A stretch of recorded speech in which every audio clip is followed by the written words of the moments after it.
Nous sommes de retour dans 72 Sports. La deuxième partie de 72 Sports sur LMTV Sarthe est consacrée donc au reste de l'actualité.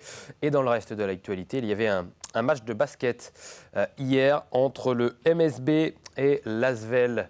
Match important puisqu'on est désormais dans les playoffs. Mamadi Sangaré est sur le plateau de LMTV Sarthe pour débriefer cette rencontre. Rencontre qui a tourné en l'avantage de l'Asvel. Plus qu'une défaite, c'est une correction. Ah, c'est une correction, on peut même dire une fessée. Le match s'est joué à sens unique en faveur des partenaires de Youssouf Affal. Le Mans n'aura mené qu'une minute, que pendant la première minute, là, sur ce shoot de Ndoye. Après, les Manceaux ont été dominés dans tous les compartiments du jeu, dans l'agressivité, dans l'intensité. Ils ont manqué de lucidité dans les tirs, n'ont pas forcément fait les bons choix, sans parler des pertes de balles, au nombre de 13.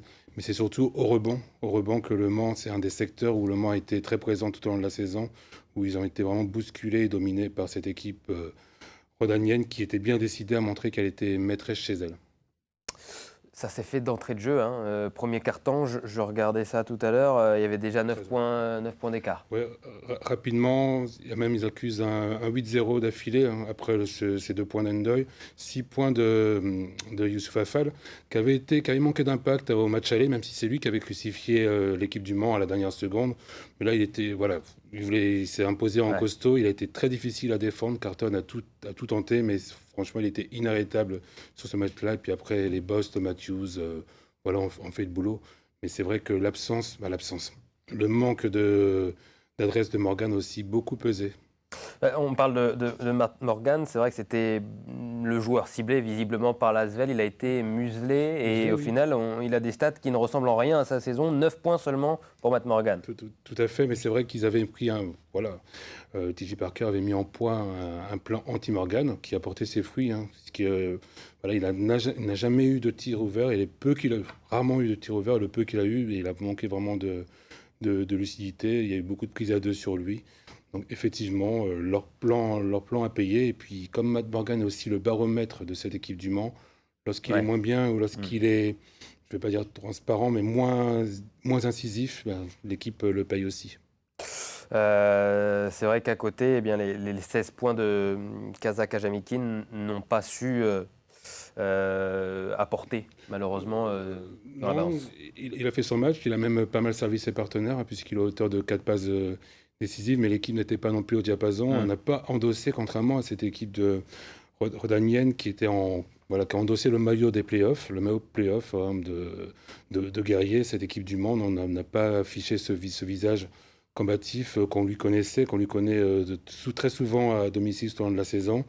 Voilà, ils n'ont peut-être pas pris la mesure, sachant que Villeurbanne vise aussi un bel exploit de remporter pour la 4e année consécutive ce championnat.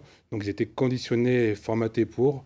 Et Le Mans a oublié justement que les playoffs, ça se joue, mais ça se joue aussi dans la tête. Il faut, d'entrée de jeu, marquer les esprits, se montrer agressif, et ils n'ont pas su le faire et courent après le score tout au long de la partie. Durant la saison, même quand il y avait des défaites, on est bien placé pour le savoir, on arrivait toujours à trouver du positif dans la victoire. Aujourd'hui, j'ai du mal à trouver le positif dans cette défaite. On avait du mal à trouver, on a toujours trouvé du positif à retenir dans une défaite. Là, sur cette défaite, j'ai l'impression qu'il n'y a rien à retenir. Il n'y en a pas, et c'est très rare, effectivement, comme vous le soulignez. Là, il n'y a pas, même si on parle de Kajamikin, il n'y a pas vraiment de joueur qui sort du lot. Il n'y a pas eu de coup d'éclat. À aucun moment, cette équipe du Mans a fait douter l'Asvel, même quand l'Asvel a eu un léger trou d'air dans le deuxième carton. Dès qu'ils ont commencé à dérouler, le rouleau compresseur a commencé à submerger cette équipe du Mans. Elle n'a jamais montré un visage conquérant, combatif. Voilà, donc c'est très, très difficile, effectivement. Il n'y a même pas de frustration, puisque la victoire de l'Asvel ne souffre d'aucune contestation. C'est dommage que cette équipe du Mans n'a jamais existé, n'a jamais pesé, et a subi vraiment la loi des partenaires de Bost. Il y a une bonne nouvelle dans tout ça pour les tangos, c'est qu'il y a un match retour. C'est qu'il y a une revanche, et ça se passe ce mardi à Antares, à domicile, devant le public Manceau. Le public Manceau, sans doute à guichet fermé, il restait encore 200 places à vendre ce lundi. Donc on va se rapprocher des 6000 spectateurs. Et ce n'est pas rien puisque la présence du public sera un élément clé, un élément primordial pour cette équipe du Mans. Et logiquement, le club a lancé l'opération Tous en Orange. Donc on espère une marée orange pour submerger, vraiment pour faire du bruit et accompagner cette équipe, voilà, pour espérer jouer le match d'appui jeudi à Lyon. Qu'est-ce qu'il faut changer principalement par rapport à ce match aller? L'attitude, l'agressivité? C'est l'attitude, hein, c'est vraiment dans l'état d'esprit. Le Mans n'a jamais pris le match par le bon bout, donc il va falloir qu'ils soient vraiment dans leur esprit, dans leur tête, de vrais guerriers. Et ensuite, en espérant que les petits bobos, notamment celui qui a connu Tarpez, qui a dû sortir à la 28e minute, il n'a pas suite à une mauvaise réception, il n'a pas pu terminer la partie. Tinkle aussi était absent, en espérant que Éric Delors pourra compter son effectif au complet. Mais c'est vraiment l'agressivité. C'est là-dessus que ça va se jouer, c'est dans les duels, dans l'impact physique, les regarder les yeux dans les yeux. Et surtout, ne laisser aucun espace, ce qui est difficile, ne laisser aucun espace à Fall, ne pas le laisser s'enflammer, comme ils avaient su le faire, comme Carton avait su le faire au match aller. Youssoupha Fall, là, qui a été auteur de 18 points, 6 rebonds, une passe décisive. Voilà, des belles stats pour Youssoupha Fall, pour l'Asvel. Donc ce match retour, ça sera demain à Antares. Donc, nous y serons. On y sera, forcément. Pour nos téléspectateurs qui ne suivraient pas forcément le basket, donc Le Mans a la possibilité d'égaliser. Ça ferait un partout dans cette double confrontation face à l'Asvel. Et qui dit égalité un partout, eh bien c'est qu'il y aura la belle. La belle le jeudi, sachant qu'en 2018, Le Mans avait remporté cette série de 2-1, mais le premier match avait lieu à Antares. Et l'importance du terrain, on voit l'importance du terrain qui donne les clés, qui donne beaucoup plus de chance à celui qui va recevoir sur le premier match. Parce que s'il y a évidemment un troisième match, ça sera du côté de l'Asvel. Merci beaucoup, Mamadi Sangaré, d'avoir débriefé avec nous cette rencontre de play-off. Et on espère apporter de bonnes nouvelles dès lundi prochain, avec peut-être donc cette qualification au prochain tour de ces play-offs du championnat de France de basket. Du basket, on continue d'en parler avec le 3-3 qui était à l'honneur ce week-end au Mans, avec l'Open Super League de 3-3 qui se tenait juste devant la cathédrale, place des Jacobins, avec en tête d'affiche notamment le Manceau Kevin Corr, formé au MSB, l'un des meilleurs joueurs du monde de la discipline. Il emmène son équipe saoudienne de Jeddah en finale face à Bordeaux. Et l'équipe du Manceau s'impose 21-17. Vous le voyez sur ces demi-terrains où on joue sur le même panier, le panier justement ici du Manceau. Le Manceau qu'on va écouter justement victorieux de cet Open. Très heureux, ça a une saveur plus que particulière parce que je suis né au Mans, j'ai fait pas mal de choses au Mans avec le basket et de revenir sur un tournoi aussi bien organisé, pour un tournoi que je pense à l'avenir sera plus grand. J'étais venu l'année dernière pour remettre les prix et cette année on voit un super beau tournoi et ça a une saveur particulière que je vais savourer avec mon équipe et avec ma famille qui est là. Concernant le tournoi féminin, c'était Bordeaux-Rennes en finale justement de ce tournoi et ce sont les Rennaises qui s'imposent dans le Money Time. 15-13, les Bretonnes ont surrenversé Bordeaux dans les toutes dernières minutes de ce match. Vous le voyez, des images impressionnantes, une discipline relativement spectaculaire sur demi-terrain de basket et qui se développe de plus en plus en France comme à l'étranger. On écoute justement Kevin Corr à ce propos. Je pense que le 3-3 en France, ça fait maintenant plusieurs années qu'il y a des tournois, mais en général, il y a peu d'équipes qui vont à l'étranger pour faire des tournois. Et nous, on aura cette chance et on essaye aussi d'apporter cette vision pour ces équipes qui jouent contre nous, pour qu'elles puissent progresser, devenir meilleures et montrer le bon exemple et surtout passer la voie du 3-3, passer les valeurs du 3-3 en France et partout où on ira. Il y a des matchs à enjeu toutes les 10 minutes, c'est physique, c'est rapide en termes d'émotion, pareil, ça nous pousse très loin. Voilà, je ne sais pas ce que vous attendez pour venir faire du 3-3 si vous n'avez jamais vu de 3-3.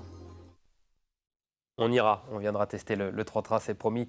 La réaction de Kevin Corr au micro d'Amoun Shamsuddin. Du cyclisme à présent, avec la 3e édition du Grand Prix de Neuchâtel en Saunois, course élite nationale. 81 coureurs au départ à Neuchâtel sur le circuit très sélectif avec cette fois l'ascension du belvédère de Persaigne, la plus longue côte de la Sarthe, un parcours propice aux baroudeurs, voire aux grimpeurs. Célestin Guillon l'a bien compris et est à son aise dans ce parcours difficile. Le coureur pro de Van Rysel-Roubaix de Lille Métropole Attaque. On retrouve aussi Jérémy Levaux, vous l'avez vu, de la même équipe. À mi-parcours, on retrouve un groupe de 3 à l'avant avec Alexis Goujard, l'ancien coureur professionnel, vainqueur du circuit de la Sarthe ou encore d'une étape sur la Vuelta. Et c'est lui, le Normand, qui est le plus fort et qui s'impose au sprint devant Luca Matisse, avec qui il était parti à 2-3e place pour Célestin Guillon, le Sartois. On a vu également dans ce groupe de 4 l'autre coureur Manceau. J'ai perdu son nom, Louis Rouland. Ça me revient. Louis Rouland, qui courait aussi en Sarthe ce week-end et on espère qu'on retrouvera dans les rangs professionnels la saison prochaine. On écoute le vainqueur du jour, lui ancien professionnel et qui veut aussi retrouver sa place chez les pros, Alexis Goujard. Bien au début. Après j'ai crevé dans le 2e tour ou le 3e tour, je ne sais plus exactement. Et là je me suis dit, j'étais un peu loin, donc je me suis retrouvé derrière le peloton. Parce que les voitures, elles ne pouvaient pas passer. Et du coup, après j'ai eu la chance de retrouver des collègues quand même dans le peloton qui ont fait une partie du travail pour que je rebouche après sur l'échappée, sur le groupe principal. Et après il a fallu que je récupère un peu quand même. Mais on a fait une belle course d'équipe, même si on n'était pas nombreux. Et moi j'aime bien quand les beaux jours arrivent. Je suis mieux quand il fait beau. Donc les courses comme ça j'aime bien. Et c'était dur. J'ai déjà gagné dans le secteur chez les pros, donc je connais un peu. Et c'est des circuits que j'aime beaucoup. Bravo à Gougou, comme on le surnomme. Du rugby à présent, avec le COP titré à domicile. Le tournoi du festival Grand Ouest féminin se tenait au stade Pierre Prifot samedi et dimanche avec la participation de 23 équipes en provenance des ligues Pays de la Loire, Centre-Val de Loire, Bretagne ou encore Normandie. Et les féminines du COP sont championnes régionales en titre et remportent donc encore une fois la première place et finissent championnes du Grand Ouest face aux Mouettes du rugby Saint-Herblain sur le score de 26-7. On va écouter Élodie Eveillot, capitaine du COP. Très heureuse, très fière de l'équipe. C'était vraiment très dur, mais on a eu une saison intense, avec peu de joueuses, mais vraiment de grande qualité.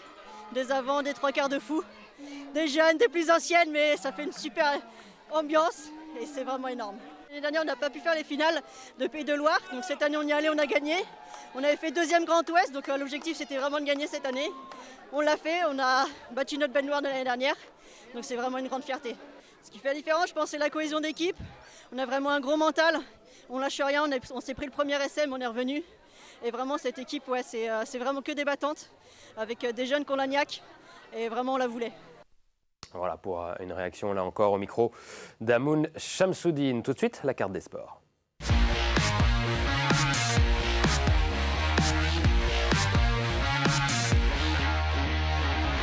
Voici l'heure de la carte des sports qu'on va découvrir désormais avec 4 événements. On ira du côté de Fresnay-sur-Sarthe, de Sillé, du Mans et puis du Grand Lucé. On commence au Mans avec ce mardi un match très important pour le MSB et les partenaires de Thierry Tarpey. Ça se passe donc à Antares à 20h face à l'Asvel pour ce 2e match des playoffs. Le MSB, les Tangos qui ont besoin de votre soutien. Match très certainement qui va se jouer à guichet fermé. Si ce n'est pas encore complet, je vous invite à aller prendre votre place, mais dès maintenant, parce qu'il reste, comme nous l'a dit Mamadi Sangaré tout à l'heure, encore 200 places. Du football, là, par contre, on devrait être plutôt tranquille. Je pense que vous pouvez avoir le temps de réserver vos places, puisqu'il s'agit du match au stade Marie-Marvin entre Le Mans FC et Dunkerque. Là aussi, un match capital pour les Manceaux, vous l'avez compris, et qui doivent assurer le maintien en national. Donc, ça sera vendredi au stade Marie-Marvin. Les places sont encore disponibles. Samedi, on part du côté du Grand Lucé pour ce trail avec la ronde de Fredo. Ça se passe samedi. Le départ est à 16h45 et ça se déroule jusqu'à 20h, rando de 5 km avec même les enfants qui peuvent faire cette petite rando d'1 km à 2 km. Départ, place de l'église. Vous pouvez encore vous inscrire sur le site cliquego.com du cyclisme. Ça sera du côté de Sille-Philippe dimanche avec une belle course, la souvenir Jean-Yves Goupil. Départ à 10h pour les moins de 15 ans et moins de 17 ans. Et puis après, il y aura les 1, 2, 3 et les Access, départ à 14h30 sur le joli circuit de Sillé-le-Philippe. Et puis du côté des Alpes-Mancelles, il y aura une belle cyclo là aussi, si vous êtes amateur de cyclisme et si vous voulez vous lancer le défi d'aller faire du vélo ce dimanche, n'hésitez pas à vous rendre du côté des Alpes-Mancelles, ça grimpe. Donc préparez-vous et mangez pas trop la veille. Plusieurs parcours, 600 km ça fait un petit peu beaucoup, 60 c'est mieux, 85, 105 et 125 avec pas mal de dénivelé, vous le voyez, de 900 à 1900 mètres. Et puis si vous ne voulez pas faire du vélo, vous avez aussi de la marche, bien sûr du côté des Alpes-Mancelles. Là aussi, vous pouvez encore vous inscrire. Voilà pour la carte des sports. Tout de suite, on parle de sport automobile avec notre prochain invité, Guillaume Nedelec. À tout de suite.